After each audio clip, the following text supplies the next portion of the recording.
So on the top now of Chaf Amid Beis, Amalei Ima Kayemetz, with a question mark. You're asking me about my father. Why don't you ask me about my mother? Amalei Ima Kayemetz. Is your mother alive? Which is Rafia's sister. Amalei Abakaim. Why didn't you ask me if my father's alive? Back and forth. Obviously, he didn't want to answer the question, namely that both his father and his mother had passed on. Amalei L'Shmaya, L'Shameh. So now Rabchia, realizing that his brother and his sister had passed away, he instructs his second in command, Halotzli min olah, take off my shoes. But v'holech acharad,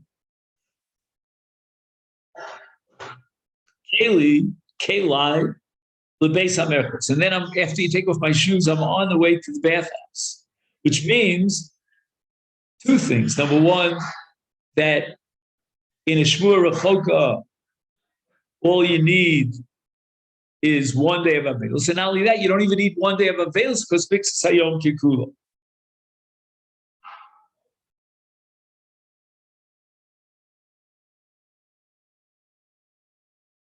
All this is based on the Ilas Hasandal. The Gemara says, Shmamino Tla Shmamino Ovel Osa B'Nilas Hasandal. He's not allowed to wear shoes. Shmamino Shmur Rechokeno Egles Al Yom Echad. Ushmamino Miksa Yom Kikulo.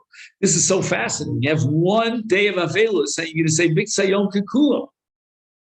Ella. There's no Melos over here, so it's Yom Echad. I wonder what happens in Shomer Yom Keged Yom and Katan. Maybe they're also replying.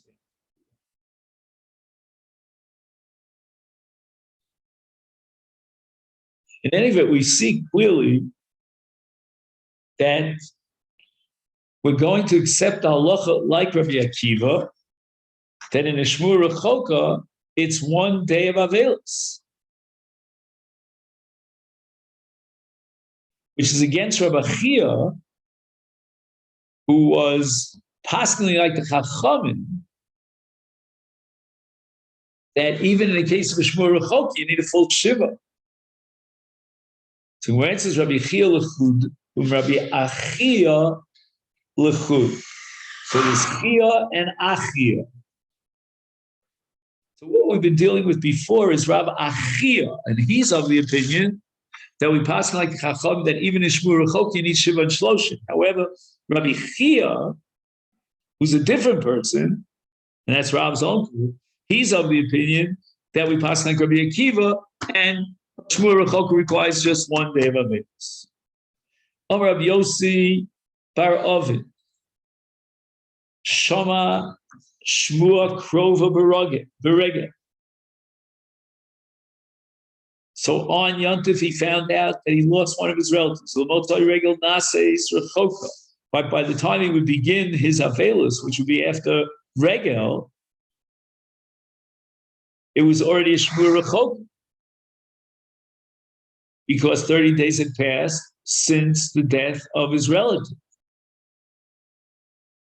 What's the suffix of Rabbi Yossi? Olalo v'yenu noig el yom echad.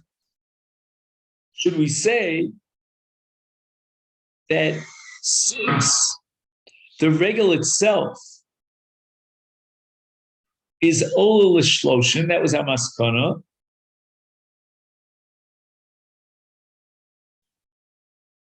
so it means that Einu Noeg El Yom Echad. Well, what do you mean he only observes 1 day of Avelus? In other words, he's not being Noeg Nihudi Avelus during the Yontif, because in the mitzvah of Samachta B'Chagecha. So since he has no Nihudi Avelus, it's as if he heard about the death after the regular. And by that time, it was already 30 days. So it's not a question when he actually heard the Shmua, but rather when he would have a Kiyum Avelus.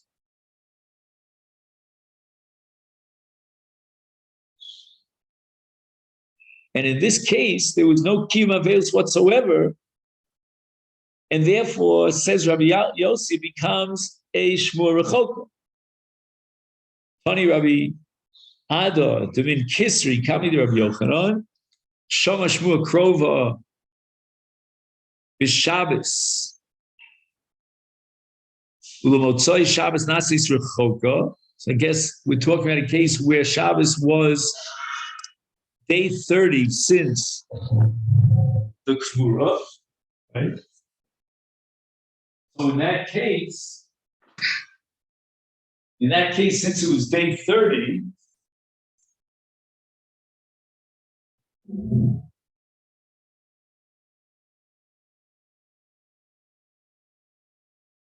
but it was Shabbos, so he couldn't have a kiyum avelus, even though it was within 30 days. Technically it was a shvua krova, and he would be required a full shiva. But the reason why it's a shvua rechoka is because on Shabbos he cannot be noeg avelus. So there's no kiyum avelus on Shabbos. And by the time you get to Motzi Shabbos, you're already up to 31 days since the mess died, and therefore ain't no egel yomech.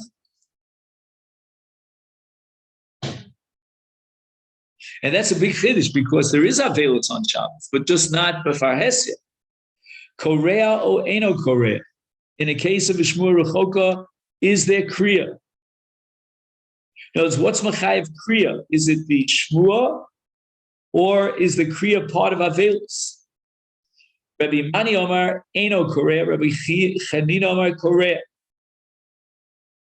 Omalei Rabbi Mani le Rabbi Chanina. Bishlem l'didi damina eno korea. There's no kriya in the case which moruchoka hainu delo. I can tell you why. There's no kriya. Hainu delo ika avelut shiva. Kriya has to be attached to avelus of shiva.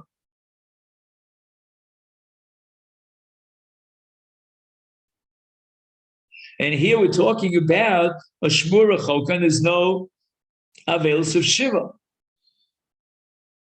So the chiyuv kriya, according to Rabbi Mani, has to be connected with shiva. So it's not the shmiyah and the shmua that generates kriya. It's the mitzvah of shiva, of avelus. Kriya is part and parcel of avelus.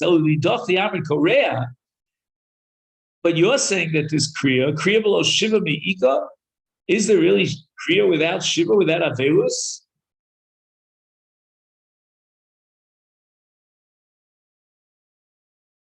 So now it comes out that the machlok between Rav Mani and Rav Chanina is that Rav Mani says that kriya is part of shiva, and Rav Chanina never accepted that position.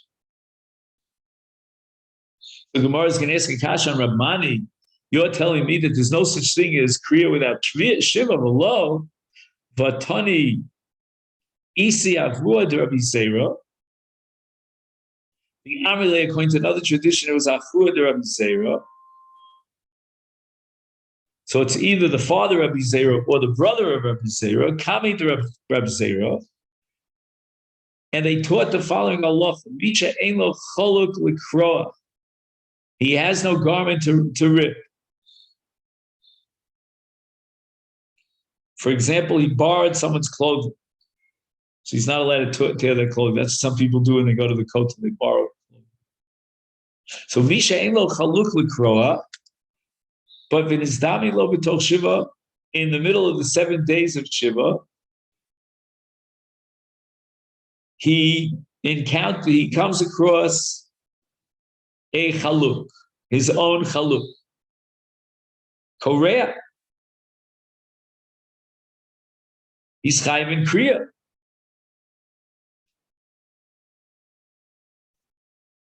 Right? So, li'achar Shiva eno Korea. So if he finally gets hold of a garment that's his, and Shiva's passed, he doesn't do kriya. So this L'chora proves Rav Mani. I don't know why it's the Kash on Rav Mani. 1 second.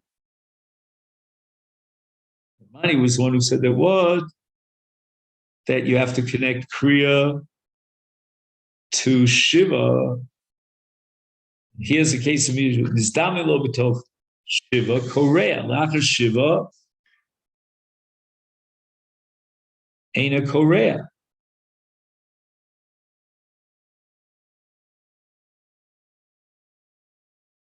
One second. The Achar Shiva ain't a Korea. What did a Kasha on? I missed something here.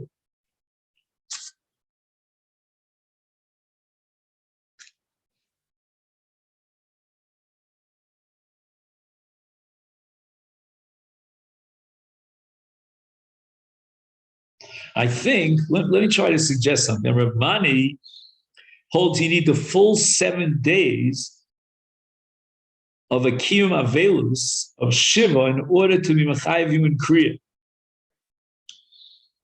So, for example, in a Shmua Krov, he only has 1 day of Shiva, of Avelus, and therefore there's no Kriya.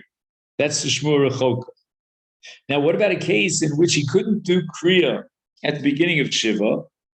He didn't have ownership over his own garment. Now he gets a garment. And he's Chayiv in Kriya. Why is he Chayiv in Kriya? You don't have the full 7 days. Only Rabbi Zera Basrei. Moed v'amurim b'chamisha meisei mitzvah aval imo korea v'holech.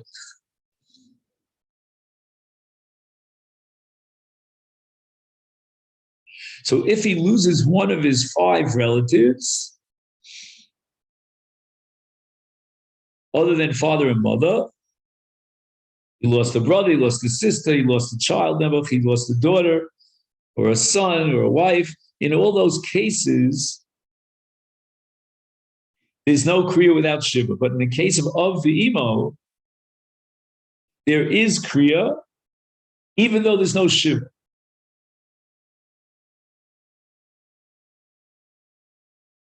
So therefore, you could have Kriya in the cases of V'imo, even after Shiva. So this is now we get to the Kasha on Rav Mani. I jumped the gun a little bit. The Kasha on Rav Mani is based on the fact that we're establishing now that for V'imo, you could have a Kriya even without Shiva. So you see that fundamentally Kriya is independent of Shiva. And the Gemara answers, according to Rav Mani, Kitanya hi l'chod V'imo. This is not Kriya. When it says al aviv al imo korea, the word korea should be understood as korea l'shem kavod. It's an act of kibbutz. But as far as real kriya in and of itself, that's part of Shiva. And if you have to be korea for a parent even after Shiva, that's only midin kavod, but not midin kriya per se.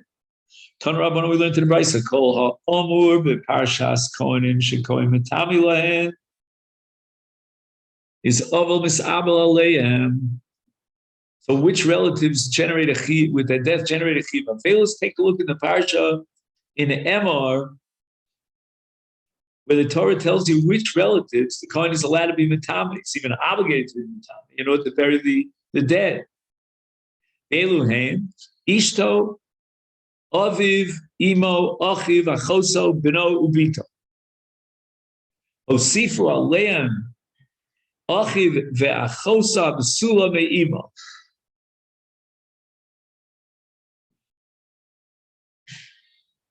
So I'm not sure exactly what Osifu Aleim means.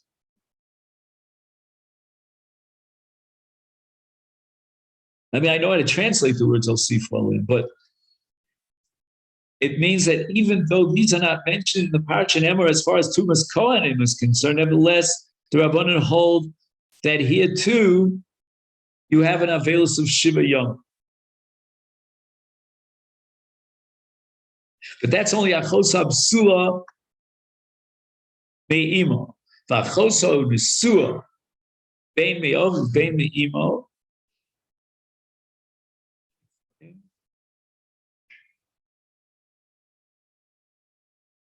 Again, if his sister was married, then there's going to be avelus of shiva.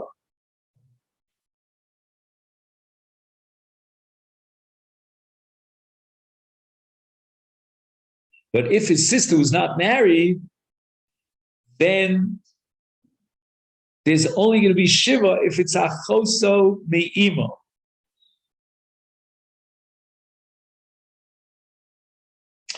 Ukshem shemisabel aleim, kach misabel al shniyim shalahem. Divrei Rabbi Akiva. So what's a case of shniyim?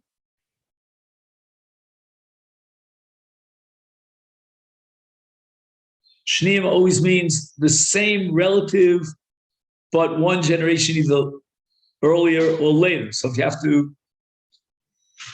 have to be misabel on your father, you have to be misabel on your father's father. If you have to be misabel on your son, then you'll be misabel on your son's son. That's called shniyim. And that's Rabbi Akiva's opinion. Rabbi Shimon Elazar Omer, Eino misabel el al ben beno, ve'al avi of. The only time that we apply the chiv avelis to shniyim is only with regard to aviv or beno.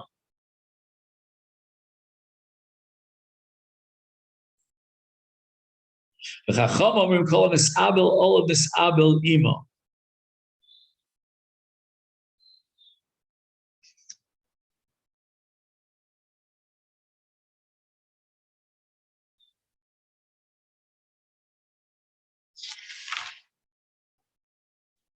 Halachi of misabel imo. It's like you commensurate. You prava avelus as if you were an oven.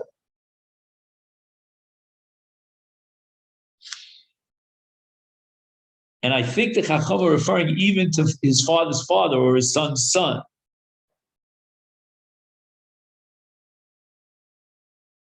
That it's not real avelus, but rather it's sort of like commensurating or identifying with a close relative who is now in mourning.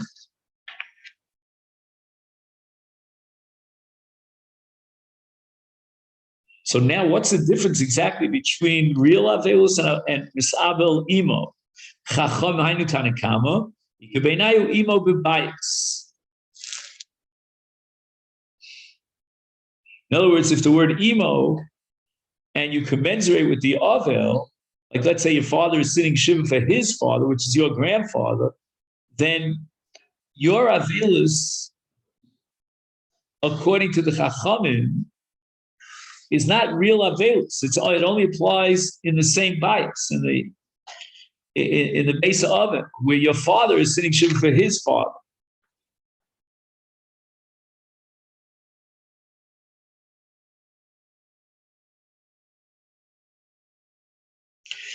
Ki hadi amarle Rav Lechia Brei,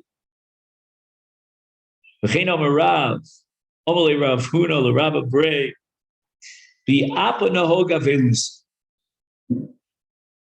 The lo apa lo tinog avelus. So let's say, for example, Chashom, your father-in-law passed away, your mother-in-law passed away. So in the presence of your wife, you observe mourning as if you were an oven. And that's beso. Beso means in close proximity, in the presence of. Mar ukva shachiv le bar chamua. So Mar Ukva had a son,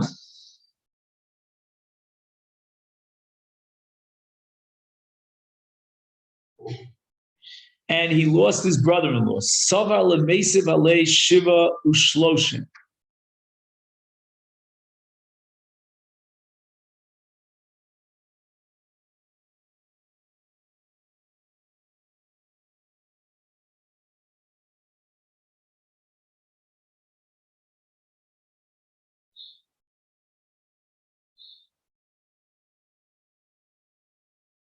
Mar Ukva was going to observe Shiva Shloshim on behalf of the loss of his brother.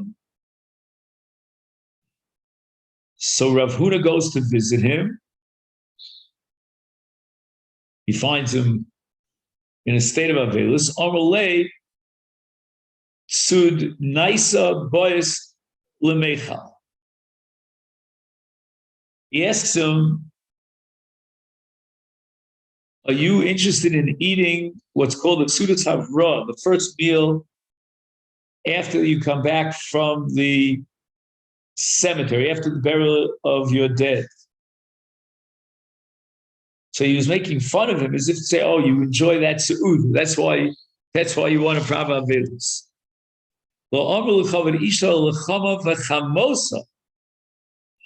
There's an identification with Avelus in the case of your wife who's in Avelus because she lost one of her parents. But for your brother-in-law, that's already a different story. So it's only a father-in-law and a mother. Sanya Misha Meis Chamiv or Chamoso. In the case of Chamiv and Chamoso, then it's Misabel Ima. Ima meaning with your wife. And therefore, any Red Shai Lochem is each Lios Kocheles, Lios Pokeses. Right? No use of rouge or eyeshadow. Elakofa Mitaso, Benoig Ima Avelus. He also should sit on an overturned bed and Prava Avelus. So can he, Shemeis Chameya, Chamos, if she lost her father-in-law or mother-in-law, she shouldn't use cosmetics and puts herself up. Ella kofe mitasav and ohegis imo avelus. She should be misabel together with her husband. The Tanya Idach and another brayso we learned. Afal pishamu ena rashay lochem es ishta lios kocheles lios pokeses. When she lost one of her parents, his in-laws, the MS Amru Mozeges Loas Hakos, Matzas Lo Mitum Archetzes Lo Panov Yodov Rad. And that means that she doesn't have to be Noeg Avelus.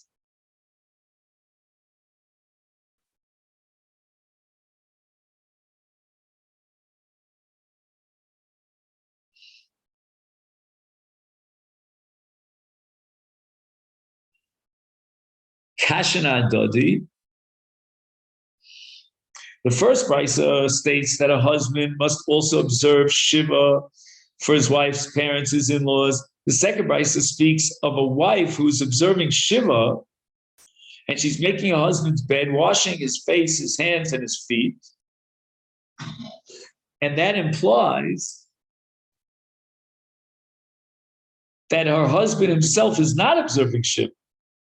And he's allowed to bathe. So she is observing Shiva for her parents, and he's not observing Shiva. Elav Shmamina, Kan Becham V'chamoso, Kan B'shar Krovin. In the first brisa, we're talking about a case of losing one of your in-laws, one of your wife's parents. But here, in the second brisa, we're talking about a case where the wife is mourning for some of her other relatives other than her parents, and therefore her husband does not have to observe a village. Ma'amino. Kanyanami hachilo amru lefodi isha lechamiv vechamoso bilvad. Not if she's sitting shiva for any of the other relatives. Okay, this is where we're going to stop for today.